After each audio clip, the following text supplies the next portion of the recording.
It's a religious artwork with the Virgin and the Child. It's very gold, color are shiny. Catholicism. Catholic and Catholicism. Let's see, you've got the Virgin Mary and the baby Jesus. Well, this is John the Baptist. Religion. Church. This is something you'd find in a church. It reminds me a lot of my own religion because I was raised Catholic. In this town, religious iconography is in our DNA. I mean, there are just so many churches in Baltimore. I'm not usually a fan of medieval art. I'm not a fan of religion. If you walked into I a think church it's and this was... religious propaganda, religious dogma. I'm finished with it. You know, medieval art. Yeah, it's kind of relaxing just to walk around and look at it. Religion, Christianity, don't really vibe too much with it. Yeah, but it's cool. I love the gold in it. It's pretty dope, but it pops to me.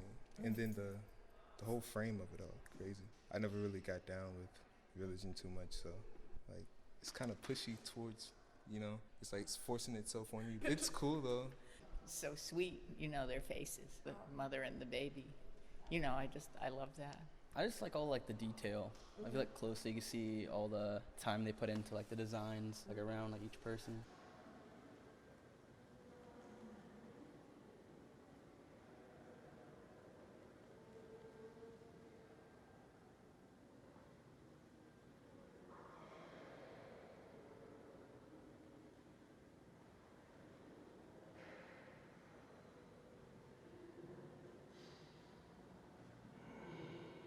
Just reminds me of something that's really old. Well, this is in the European wing, so it looks like it would be in a really old cathedral in Europe or something. Religion was so more than central, it was just everything. And people didn't know how to read, so this is where you got your lessons. The artwork is visited by those parishioners every year after year. So it would have impact. I mean, the one place that art really, visual art really does have impact is in churches, because it tells a story, and all the art has to reinforce what has been said, and very important for the whole ritual to work. I really like Catholic art like this, so I don't know. I always like to look at all the different versions of the Madonna and Child paintings, especially in other museums too. So yeah, I don't know. I just like to see what the different takes on all of them are.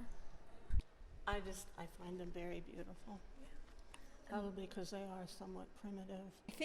I just feel like it's something that belongs in a church and that creates a sense of reverence. Because of the gold leaf, but it's strangely alienating to me, really. I don't feel drawn into it at all.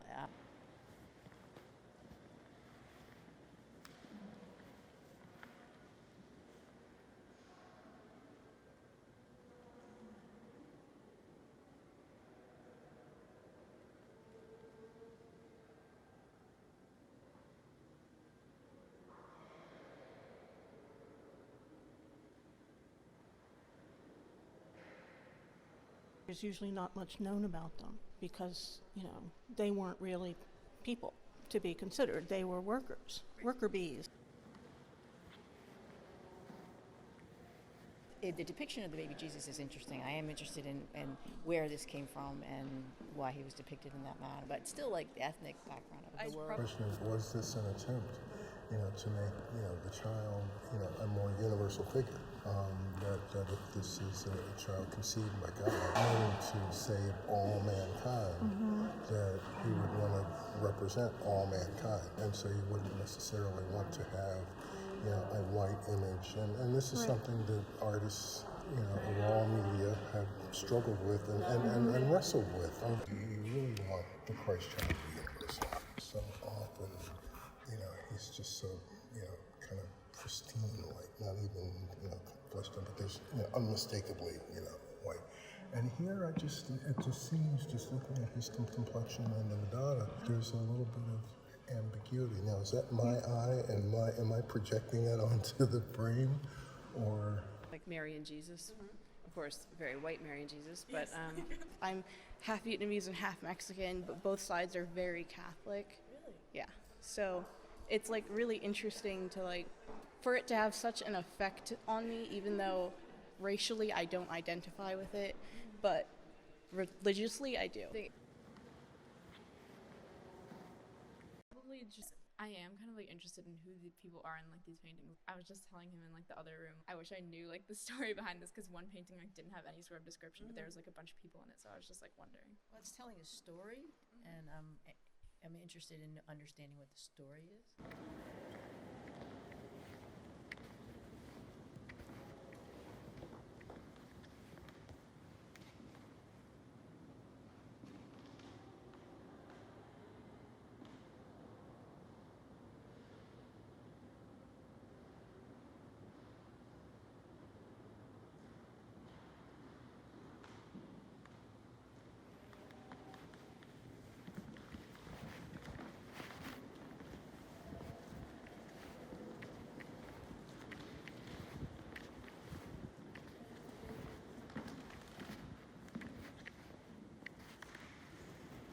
It's like it's crazy. I didn't know that much.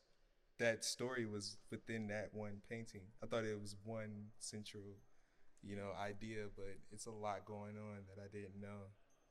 That's crazy. I love the story behind it. It really gives it meaning now. To me, it does. I'm sure it had meaning before, but now that I know it has meaning, I see it a little differently. Yeah, it's pretty cool.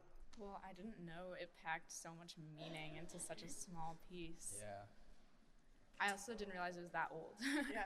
I do like that the label said something about the people that were in there, so you could sort of point it out. St. Catherine's holding the wheel she was tortured on, and that kind of stuff. So that was, sort of helpful. I don't know St. Catherine. I mean, I certainly know that there have been, St. Catherine's Church and everything. I do not know St. Dorothy at all. 2 angels and 4 saints.